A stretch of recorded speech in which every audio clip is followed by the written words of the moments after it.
శ్రీమాత్రే నమః. వదనస్మర మాంగళ్య గృహతోరణ చిల్లిక వక్రలక్ష్మి పరివాహ చలన్మినాభాలోచన. వదనస్మర అంటే ముఖము స్మరించుట లేక ధ్యానించుట అని అర్థం. మాంగళ్య అంటే శుభం.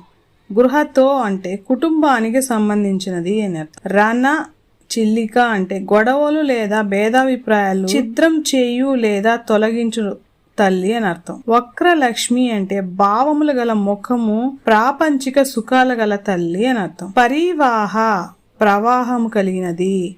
చలన్మీ నాభలోచన అంటే నడుచుకొను మత్స్యము లేక చాప తీక్షణమైన నేత్రములు కలిగిన తల్లి అని అర్థం. అమ్మ, అత్యంత సుందరమైన నీ కనుబొమ్మల సౌందర్యము జ్ఞానమునకు దారి చూపే మంగళ తోరణములను తలపిస్తున్నది. నీ నయనములు సరోవరములో కదలాడే మీనములను తలపిస్తున్నవి.